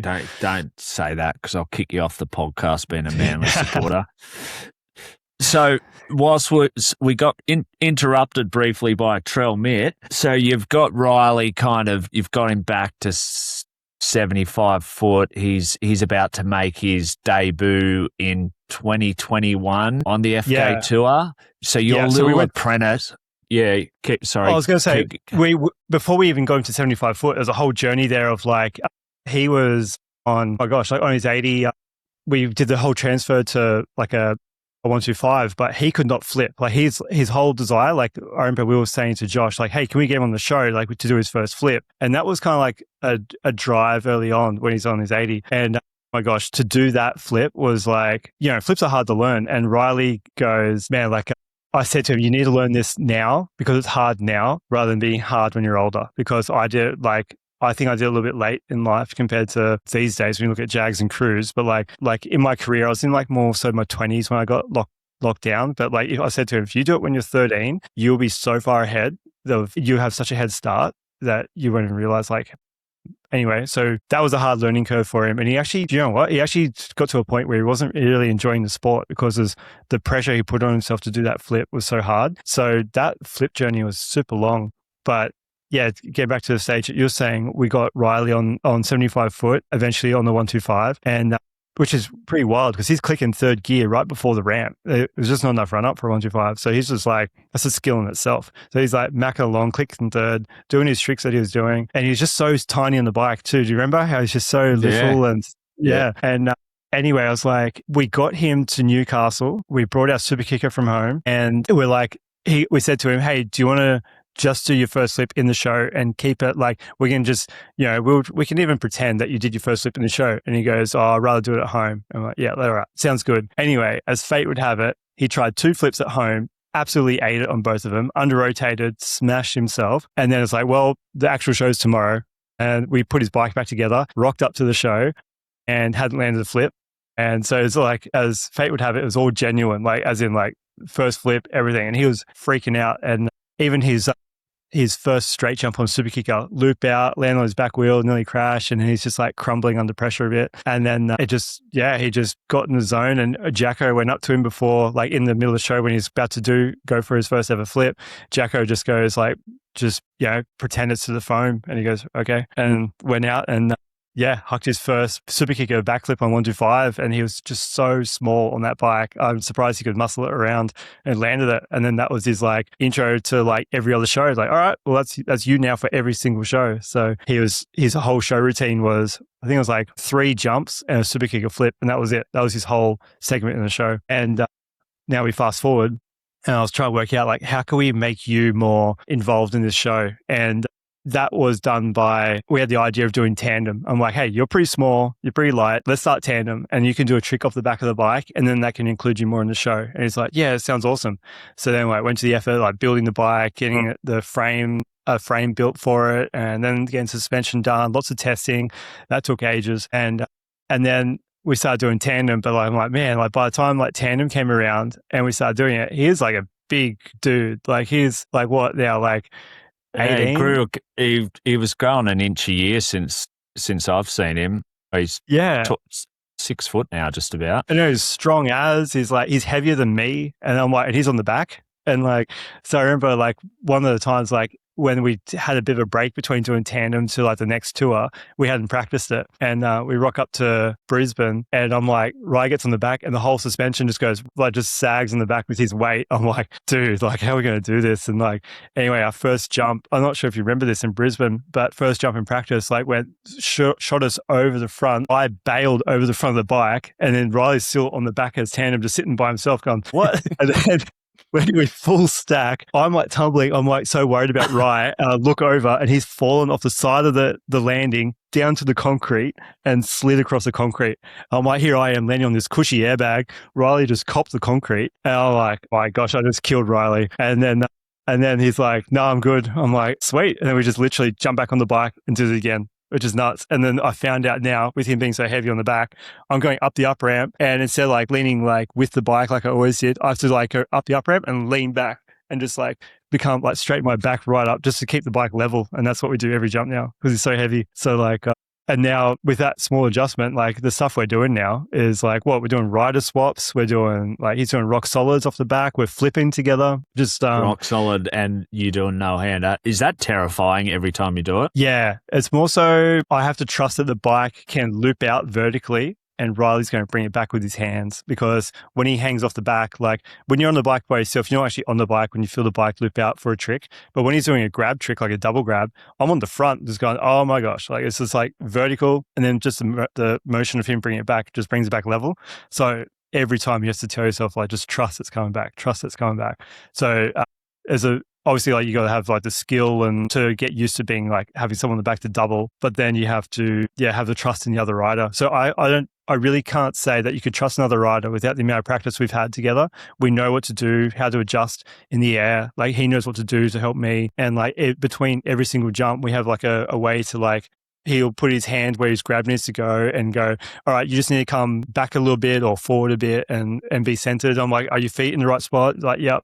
And like, I couldn't just, it makes it, I guess we make it look easy, but oh my gosh, it took so much practice to do. But now you look at when you're going through the air, are you guys communicating at that point or it's like you're talking like, what are we talking here? 1 second, 1.2 seconds, like from takeoff to lander? Yeah, it's close to 3, like probably 2 point something maybe. But it's so Rye and I will communicate the whole way going back to as we're coming back to the ramp, we're communicating the whole way, getting our body positions ready. And then on the run up when we turn, that is so hard when you're doing a rider swap turning because I got no access to putting a foot down. I have no rear brake, no gear shifter, nothing. It's just so odd to be on the back. But where we're communicating around the corner and then on the run up, right at the start of the run up, we might say something, but other than that, you're just blind, just going by feel. But yeah, it's more time than any. It's like communication is huge on doing tandem, especially on the back flips. Oh my gosh. Like I reckon if you had to compare, like it used to be the flip was easier than the rider swap. Now the rider swap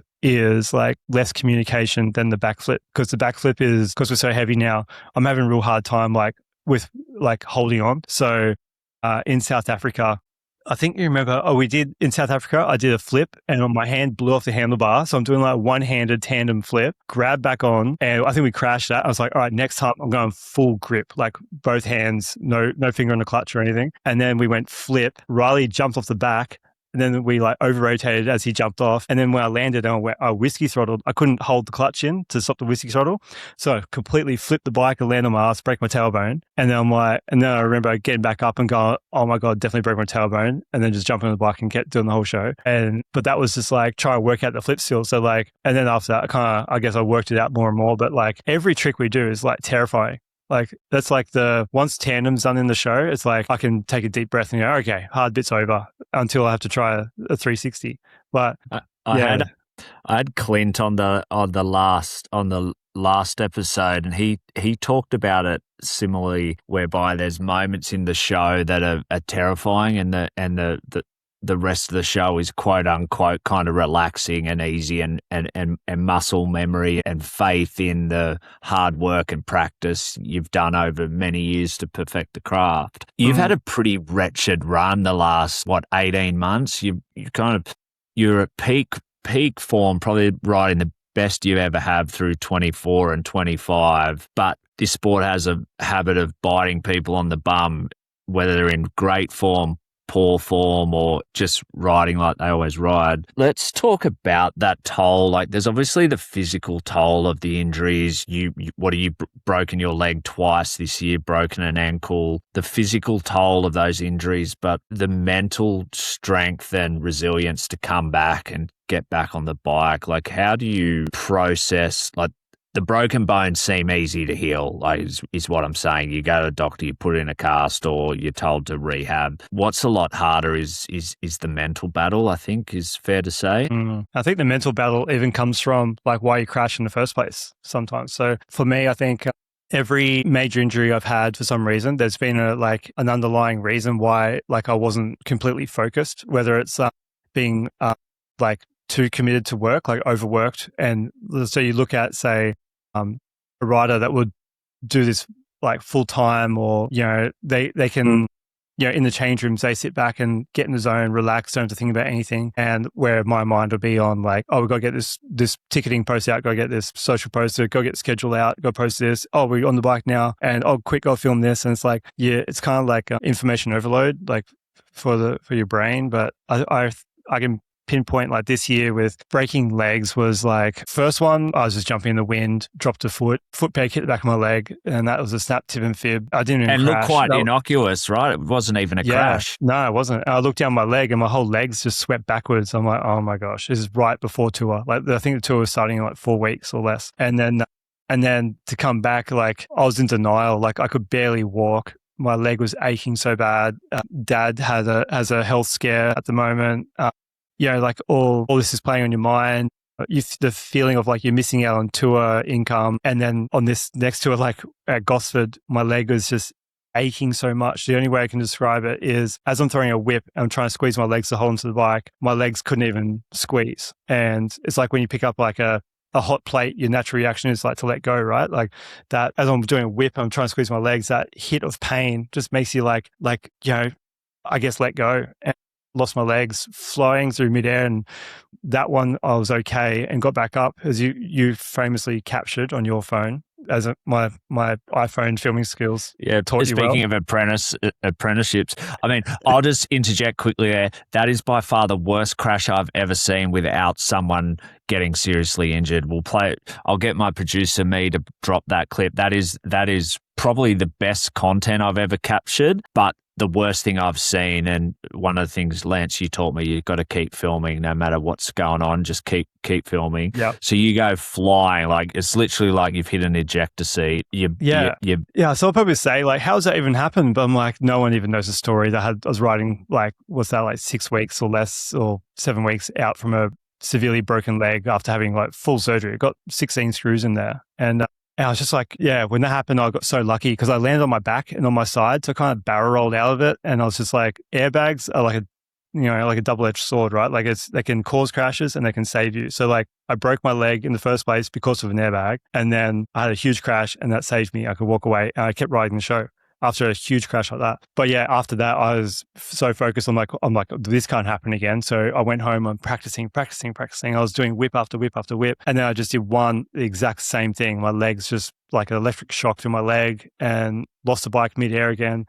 And I'm flying through the air again back at home. I'm like, oh my gosh, it's all over again. And I was like, it's all right, I'll land on my back and I'll barrel roll out of this again. But I just flew through the air and landed like legs first in front of me. So I was like on my back, but then I bounced over to my legs, like all in the one motion, right? But then as I hit, I felt both knees pop out. I could feel them both dislocate, and then I could feel both bones break under my knees. And then as I tumbled, I was just like, I can't even describe that 10 out of 10 pain was like, went for 2 minutes, like the worst pain you could ever imagine. Like you could almost taste the blood in your mouth from the pain. Like I can't even describe that, but for that 2 minutes, took a deep breath, and then I all kind of went away. I was like, it's all right, I'm good now. And I was like, I'm going to try walk. And like, even though I felt the bones break, I was just kind of in denial. And I was like thinking like, that's just my knees dislocating. That's what that feeling was. And then I tried standing and my body just wouldn't do it. It just would not get up. I'm like, okay. So then they carried me to the car, I went to the hospital the next day because I was still in denial. But they found like my left tibia like split like a piece of timber, like right down the middle. And so it was a plateau fracture, split down the middle. And my leg swelled so hard, so fast that it was bone marrow came out. So hectic injury. Had to have surgery on the left leg again. Right leg could heal on its own, but I'm still dealing with that right now. But yeah, to get to the mentality to come back to that, like to come back to a bike, I think if you couldn't do it, you couldn't do freestyle motocross. And I think every rider has done it. Like, look at the stuff that Clinton's gone through. Look at the stuff that I reckon there's not a single rider out there that hasn't had that major injury moment where they've had to overcome it and come back, and then they've come back better than ever. So yeah, I think Clint's exact words on his episode was, it's not a matter of if you're going to have a big crash and doubt your abilities and have a really difficult comeback, but it's when, and you've just got to be prepared for that. And it's a good point you make about those airbags. Like everyone, well, not everyone, there's a group of people out there that take the piss out of them, but that very airbag broke your legs, but also almost saved your life with that Gosford crash. Yeah. Like, so safer, but still not safe. And like, the one time that my handlebars folded back on the takeoff ramp as I went to flip and I had to lose a bike, like my body like went 50-50 in the back of the landing. And if that was a steel ramp, I think that's how Jim McNeil passed, wasn't it? An accident like that. So that literally technically saved my life with that airbag in that moment there. So like, and airbags we don't look at it like, oh, this is soft, let's do everything. It's like, it's still going to break you. We still look at it like we're jumping to a steel lander or dirt. It just gives you that edge of life-saving ability, I guess. But yeah, and it's, one of the things that the airbags do a lot of is they save some broken bones, but the bouncing can lead to pretty traumatic head injuries as well. I don't know if there's a rider on the FK Tour who hasn't suffered a severe head knock because of that. Does that stuff worry you down the road? I know you're a deep thinker and quite a smart guy, had a fair share of head knocks like just about every action sports athlete on the planet. Does that worry you down the road? It does, for sure. And I think what made me feel better was Pastrana's insight on that. Like, I'm glad that like they're talking about it as well. Yeah, so, very publicly with the brain trauma clinic, right? Yeah, that was such a good video. And you know what? I email Travis every now and then about health things like that, and he comes straight back to me. Like, out of all the people who are like, like everyone's really generous, like Travis is one of them. Like he doesn't know me from a bar. So Travis knows me as the guy who made Jacko's Headstrong film, like his movie. And even knowing that, like he's still like gives me the time to write back to an email when I have a health question, which is crazy. But yeah, he's very giving of his time. I mean, he reminds me a lot. I think Robbie Maddison's the Australian version of Trav for achievements on the bike, but also facilitating and helping people's dreams using the compound, all that advice.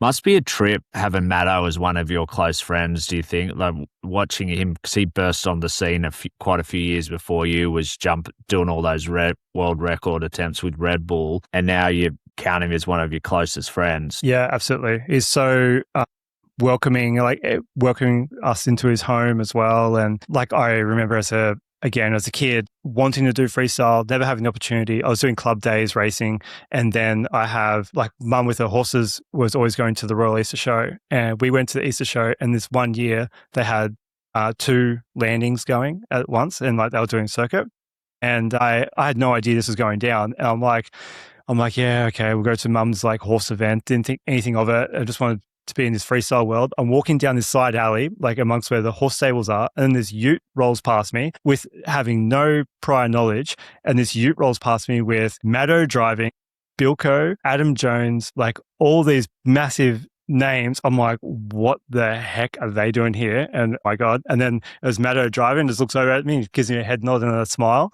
I was like, oh my gosh. And like, now to think that moment of like, I was just a kid and he would just looked at me as like, just a random kid, but those guys wouldn't have known that I knew who they all were and that I would be so involved with their lives in the future. Like, it's just kind of crazy to think that.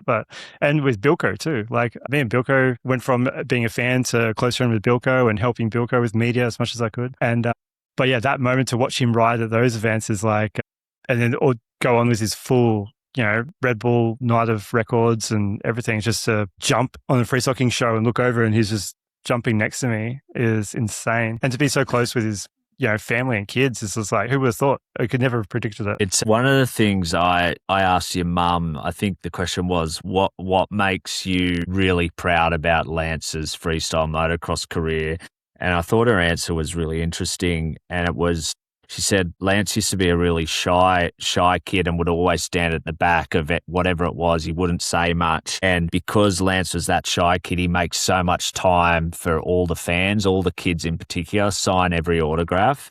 And she loves and admires that about you. And it's kind of funny that for everything you've done on the bike, what she really loved is your time with the fans. Like what drives that? Like, tell me what drives that, and how, we're talking about Maddo, who is regularly at a Freestyle Kings show signing autographs an hour and a half. Like, we have to tell security to kick the people out. You're just about the same. What drives that? I think because I was that kid, and then when I've had the moments of when a rider who I looked up to, like as a child, you worship these people, like, and for them to give you time, it just feels so life changing. Like, I remember the moments of watching Steve Minnie. Steve Minnie was the first freestyle rider out of everyone to talk to me like I was a friend, and this is back in the MSN chat days, like, and I was racing. Yeah, I was racing at Stadium Cross, and it was Steve Minnie and Cameron Sturtridge riding the freestyle demo. Yeah, and I was just going, oh my gosh, these guys are like awesome. I have to meet them. And I got to meet him, and then I was like, back in those days, I was like,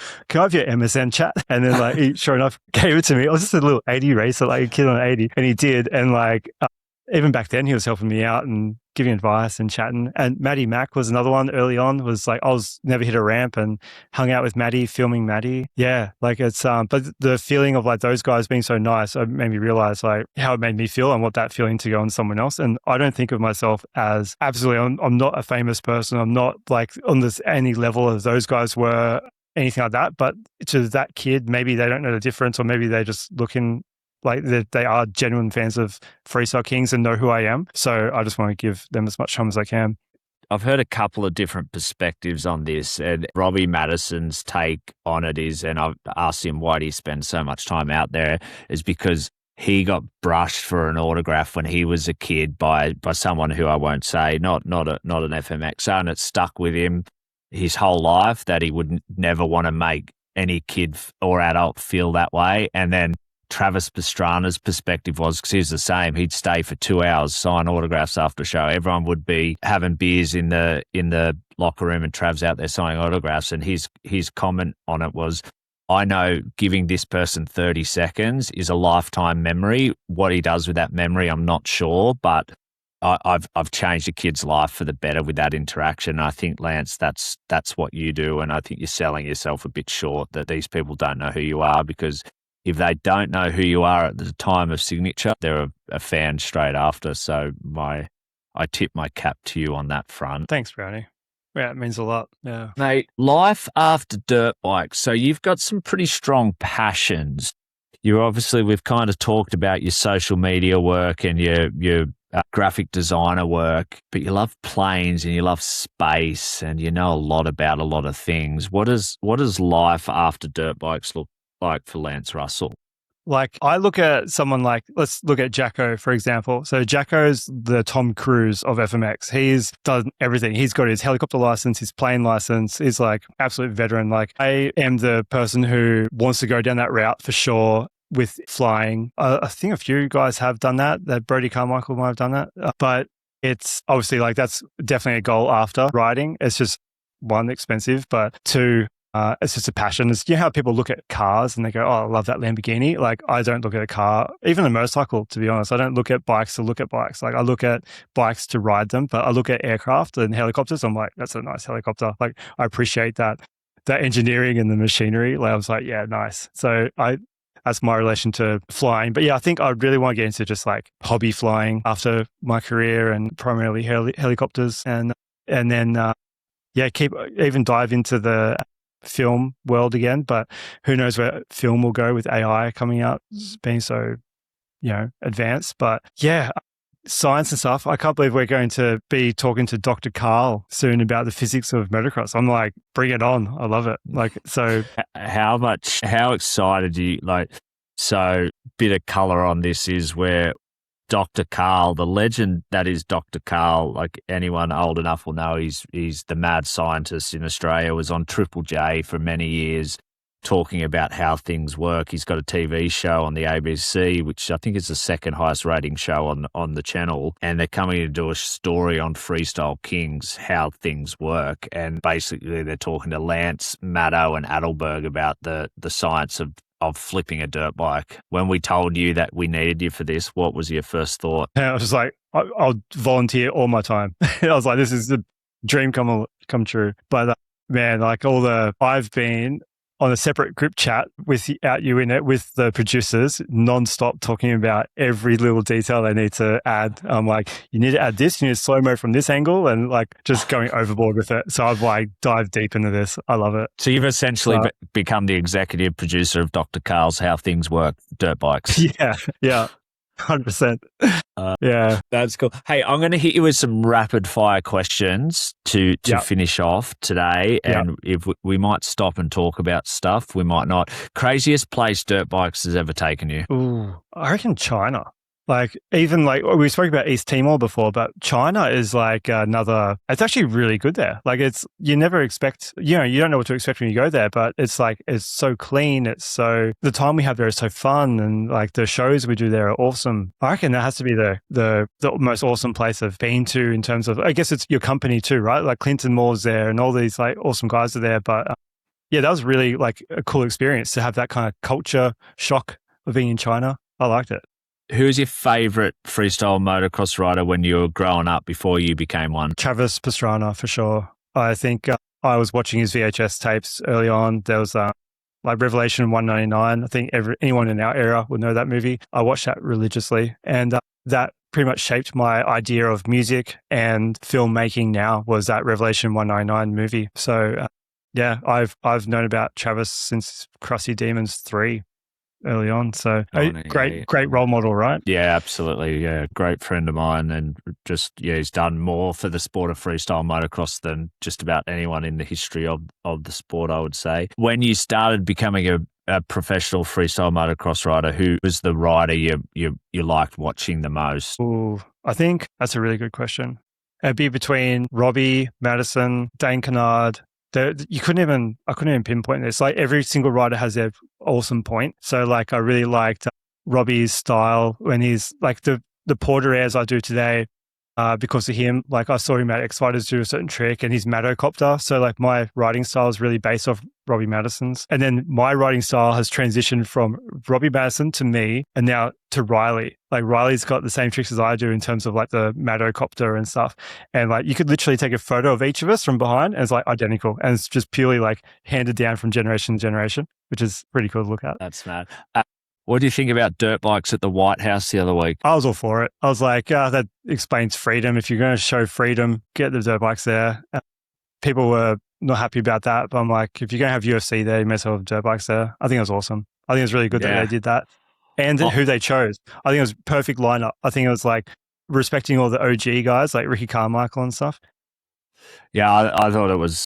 I thought it was just about the biggest moment in recent dirt bike history. I'm not a fan of the politics and stuff, but it was just for the dirt bikes being on the line. It's been very polarizing publicly. I know Nitro Circus have copped a fair bit of slack from it, but I think it was great for our sport to see those guys. Like you think about you in particular, you grew up like Twitch and Deegan were best mates and hadn't been in the same room together for I don't even know how many years, and it brought them back together. I thought it was mad. Can I even say those OG guys, like how friendly they were? Like we said before, how like they were so generous with their time and advice. I messaged Twitch just randomly and say, hey, I'm having a bit of trouble with my grab hole. Can you help me? And straight back, yeah, no worries. Here you go. And full in-depth photos, instructions of what he did and moved his battery on his bike. And like and then when we get to Maddo's, he message us and go, hey, do you want to come for a ride? Like, how nice is that? Like he doesn't really know us. We're just some Aussies, but like for him to give back the way he has is awesome. And then there's Ricky Carmichael.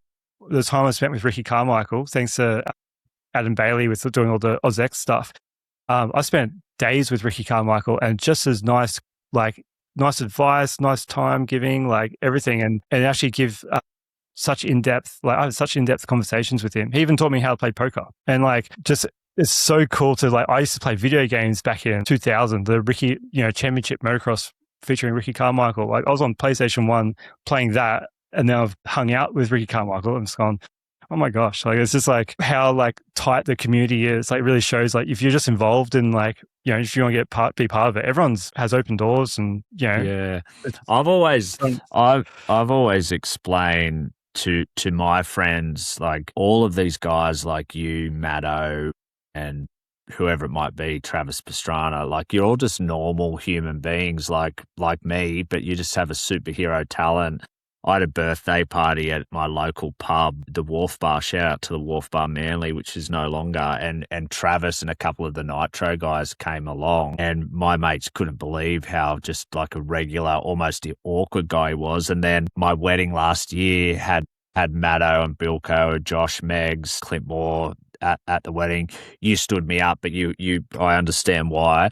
But all my mates were just hanging out with Maddo and not hanging out with me, and they were just like, he's just a normal guy, isn't he? I was like, that's what I've been telling you for 20 years that that's the case. Yeah. I can't believe the stories you had with him. When I listened to the older podcast that you've done just recently, it's just like the stuff that you've done with Travis is just like every kid's dream, right? Like it's pretty wild to the experiences you had with him.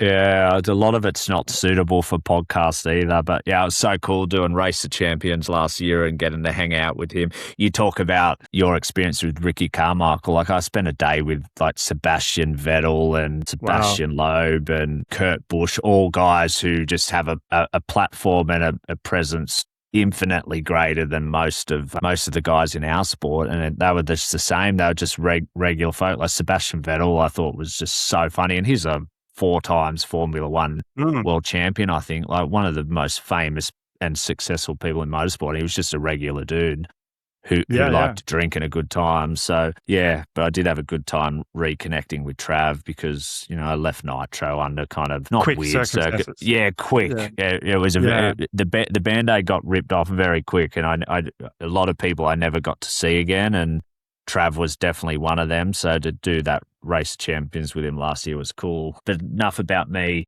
Any regrets? Many. Man, most recent regret, I went to my high school and they go, hey, come for a high school talk. And there's like a principal's morning tea and all the kids are getting awards. And I go up there, I'm like, yeah, too easy. I had my notes written on my phone.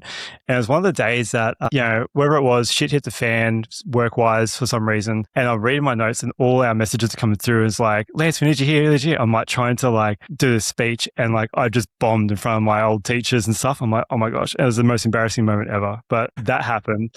That's just like one of the moments that keep me up at night. What were the other ones?